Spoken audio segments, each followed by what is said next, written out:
Hello Zaniacs! Welcome back to Zaniactv. I'm your host, Zane, and today we are going to go over the latest changes and what that means for Brewmaster. For more content like this, please like and subscribe on YouTube. We also stream live 4 days a week on Twitch, so come check us out there. Alright, so let's get started. Invoke Nasal, the only thing was really a tooltip change. It says recently purified, but really it's you have recently purified.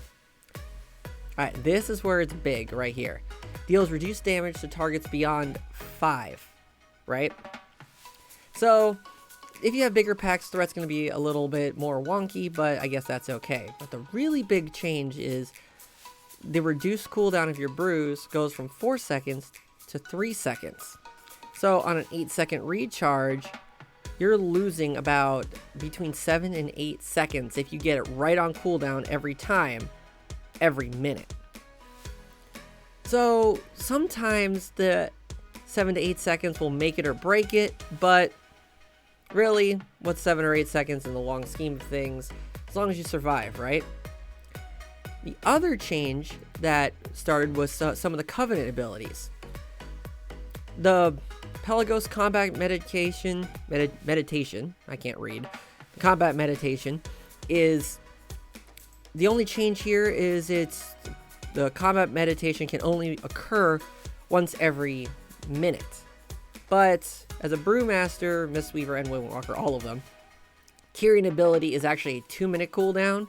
So this nerf was implemented for classes that have less than a 1-minute cooldown, which I think there was only 3 of them, but we're not talking about them right now. Now, Necrolord Covenant, this is where it gets big. Many, they changed one of his abilities that it's not activating your Necrolord class ability anymore, it's Fleshcraft. So across all classes, you can only get a 5% increase. Spell's not found for some reason. What it is a 5% health increase. And across all 36 specs now, all 12 classes, it's going to be a 2-minute cooldown. So every 2 minutes, you can increase your health by 5% for 30 seconds. Lead by example. This is the major change here. And I'll talk about this after I go over what this is here. Activating your Necrolord class ability. It's no longer after 60 spells. So activating your Necrolord class ability increases your primary stat, so for Brewmaster's agility, by 5% and nearby allies' primary stat by 2% for 10 seconds. You gain 5% additional agility for each ally affected, up to 15%. I don't know what nearby is. Nearby could be within 40 yards, it could be melee range, I'm not entirely sure. But the big thing here is every minute, not only are you getting up to 20% increased agility, so between 5 and 20% increased agility, but you're also helping everybody else with 2% increase of their primary stats every minute. So this is what this means.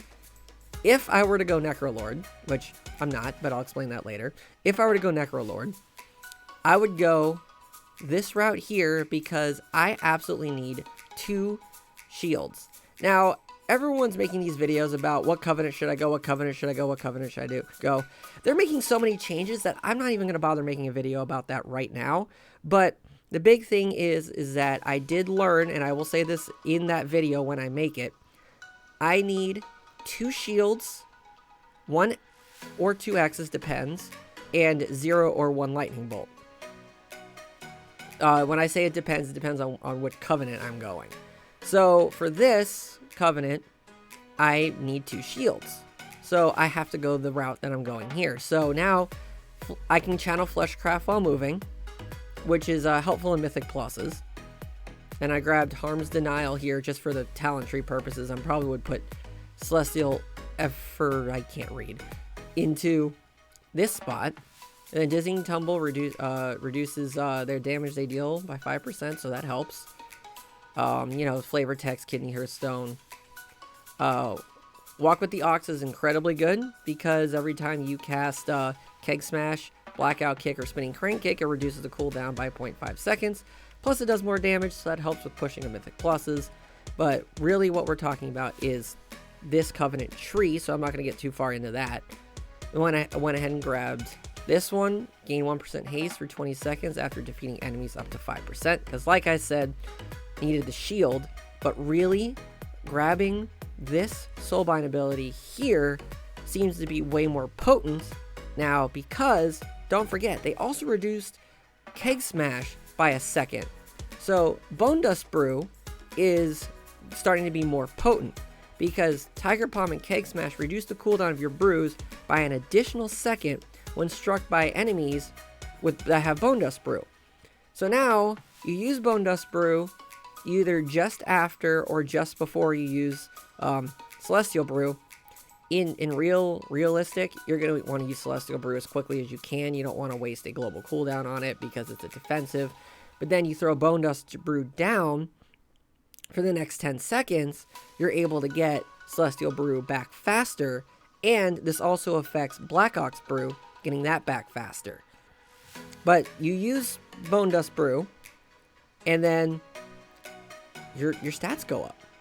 But that's another change. You know, when I said you want to use Celestial Brew first, technically you don't want to do that, because having your agility go up by 5 to 20% will now make Celestial Brew more potent. So you have to set it up. You have to see that it's coming. You're going to see that a damage is coming. You're going to want to use Bone Dust Brew to get your agility up. Then you're going to want to use Celestial Brew to get an even more potent shield. Alright, so there's more changes to the Covenants. Night Fae, Nia, the Grove Interrogation. Unfortunately, it used to be really good, but then they nerfed it all the way down to 3 mastery per stack. But now it's up to 32 mastery per stack. But still not good enough, because you get 2 procs per minute. It's a 30-second cooldown. You're always using Phaline Stomp, so you're never going to get 10 stacks. You'll get 1, maybe 2. So unfortunately, unless they fix that, I'm still not going to go Night Fae for Brewmaster as much as I wanted to. Not going to be able to do that. And then Dreamweaver, the only thing that was good in Dreamweaver was Social Butterfly. It used to be 5%, and 2 other nearby allies also got 5%, and it would bounce between the 2. But they reduced it to 3%, and then 2 nearby allies gain 33% of the effect, so that's 1% versatility. So Social Butterfly, they're just nerfing that so far to the ground. I really think Blizzard has something against the Night Fae. It could be because of what they did to Ursoc. I don't know. But right now, unless they fix it, Night Fae does not seem like a good Covenant to go right now. Well, that's it for the changes that they made during the patch. Please let me know what you guys think in the comments, and I will see you guys on the next one.